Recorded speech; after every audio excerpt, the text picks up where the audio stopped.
आइए जानते हैं देश और विदेश की 10 बड़ी खबरों के बारे में सिर्फ 5 मिनट में। अगर अब तक आपने चैनल को सब्सक्राइब नहीं किया तो सब्सक्राइब करके रख ले और वीडियो को लाइक कर दे।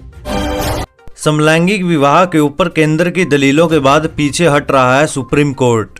समलैंगिक विवाह में केंद्र की दलीलों ने सुप्रीम कोर्ट को अपने पहले के रुख से पीछे हटने के लिए सोचने पर मजबूर कर दिया। केंद्र की दलीलों के चलते अदालत ने केंद्र से पूछा कि वह समलैंगिक शादी को मान्यता दिए बिना इन जोड़ों को कैसे सुरक्षा और बैंक खातों, बीमा व दाखिलों में सामाजिक लाभ दे सकते हैं। दरअसल केंद्र ने सुप्रीम कोर्ट को बताया कि समलैंगिक विवाह को मान्यता देने वाली संवैधानिक घोषणा इतनी आसान नहीं है। इन शादियों को मान्यता देने के लिए संविधान, IPC, CRPC, CPC और 28 अन्य कानूनों के 158 प्रावधानों में संशोधन करने होंगे। दिल्ली NCR में मौसम ने अचानक ली करवट, आंधी तूफान और बूंदाबांदी से तापमान में आई गिरावट। दिल्ली और नोएडा में आज से ही आसमान में आंशिक रूप से बादल छाए हुए थे। मौसम विभाग ने भी बारिश की संभावनाएं जताई थी। मौसम विभाग ने कहा था कि आज के दिन बादल छाए रहेंगे और शाम होते होते हल्की बूंदाबांदी भी हो सकती है। मौसम विभाग ने गर्मी से राहत मिलने का भी अनुमान लगाया था। मौसम विभाग की माने तो दिल्ली में अगले 5 दिनों तक कुछ जगहों पर बूंदाबांदी और हल्की बारिश हो सकती है। जहरीले सांप की तरह है बीजेपी, PM मोदी को लेकर बोले मल्लिकार्जुन खड़गे तो भड़की बीजेपी। मल्लिकार्जुन खड़गे ने कर्नाटक में जनसभा को संबोधित करते हुए कहा कि गलती मत कीजिए, मोदी जहरीले सांप की तरह। अगर आप कहते हैं कि वह जहरीला सांप नहीं है तो छूकर देखिए, पता चल जाएगा। अगर आप छुएंगे तो मर जाएंगे। खड़गे ने कहा कि अगर आपको लगता है कि नहीं, ये जहर नहीं है क्योंकि मोदी ने इसे दिया है, सज्जन प्रधानमंत्री ने दिया, तो इसे चाट कर देखिए। अगर आप इस जहर को चाटेंगे तो हमेशा के लिए सो जाएंगे। इसके बाद बीजेपी ने मल्लिकार्जुन खड़गे से माफी की मांग की तो कांग्रेस की तरफ से भी पलटवार किया गया। सेंट्रल जेल में बंद अमृतपाल फिर भी नहीं गई अकड़, भेजा मैसेज, मैं बहुत पॉजिटिव और एनर्जेटिक हूं।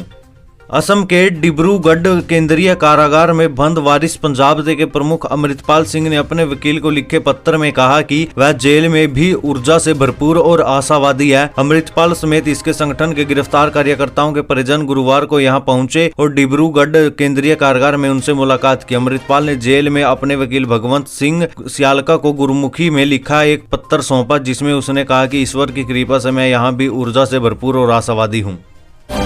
झारखंड के सरकारी कर्मचारियों का महंगाई भत्ता 4% बढ़ा, हेमंत कैबिनेट ने लगाई इन प्रस्तावों पर मोहर।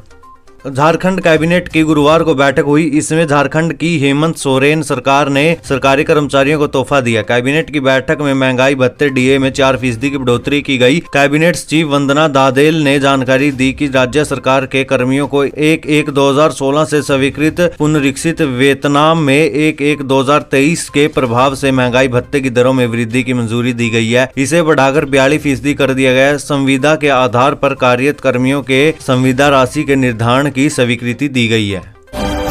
नक्सलियों ने सरेंडर नहीं किया तो उनके मांद में घुसकर मारेंगे, दंतेवाड़ा हमले के बाद बोले CM बघेल। छत्तीसगढ़ के दंतेवाड़ा में हुए नक्सली हमले में शहीद जवानों को गुरुवार को दंतेवाड़ा जिले के कार्ली पुलिस लाइन में अंतिम सलामी दी गई। प्रदेश के मुख्यमंत्री भूपेश बघेल, गृह मंत्री ताम्रध्वज साहू और PCC अध्यक्ष मोहन मरकाम व बस्तर सांसद दीपक बैज ने दंतेवाड़ा पहुंचकर शहीदों को श्रद्धांजलि दी। साथ ही शहीदों के परिजनों से भी मुलाकात की। वहीं मुख्यमंत्री ने कहा कि जवानों के हत्यारों को बख्शा नहीं जाएगा। जिस तरह से नक्सलियों ने कायराना हरकत कर हमारे जवानों की जान लिया, उसका बदला जरूर लिया जाएगा। नक्सली हमले में 10 जवानों की जान गई। यह पूरे प्रदेश और देश के लिए काफी दुख की घटना है, जिसकी जितनी निंदा की जाए उतनी कम है। CM बघेल ने कहा कि अगर नक्सलियों ने सरेंडर नहीं किया तो उनकी मांद में घुसकर मारेंगे उन्हें। सैन्य सहयोग पर चीन का प्रस्ताव खारिज, राजनाथ ने चीनी रक्षा मंत्री से हाथ मिलाने से भी किया परहेज। राजनाथ सिंह ने चीन के रक्षा मंत्री को दो टूक कहा कि मौजूदा समझौतों को तोड़ने की चीन की कोशिश की वजह से दोनों देशों के समूचे द्विपक्षीय रिश्तों पर असर पड़ा है। दोनों रक्षा मंत्रियों के बीच एक दूसरे के साथ हाथ मिलाने की औपचारिकता भी नहीं हुई। बैठक में रक्षा मंत्री राजनाथ सिंह ने चीन की तरफ से सैन्य सहयोग को लेकर आए प्रस्ताव को मौके पर ही खारिज कर दिया। कलियागंज केस हिंसा के बाद सुलगते कलियागंज में तनाव बरकरार, धारा 144 लागू, इंटरनेट पर भी बैन।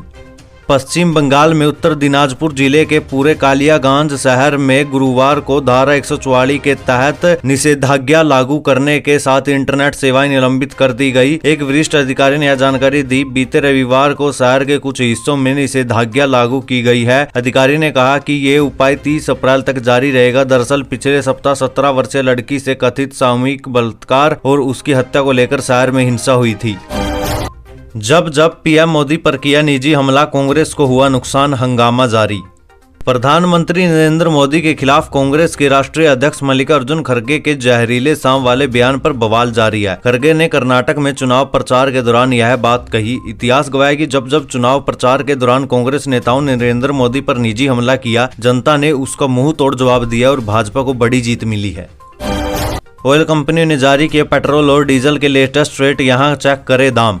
ऑयल तेल कंपनियों के अनुसार महानगरों में तेल के दाम अपडेट किए गए हैं। नई दिल्ली में पेट्रोल 96.72 रुपए और डीजल 89.62 रुपए प्रति लीटर है। कोलकाता में पेट्रोल 106.03 रुपए और डीजल 92.76 रुपए प्रति लीटर। मुंबई में पेट्रोल 106.31 रुपए और डीजल 94.27 रुपए प्रति लीटर।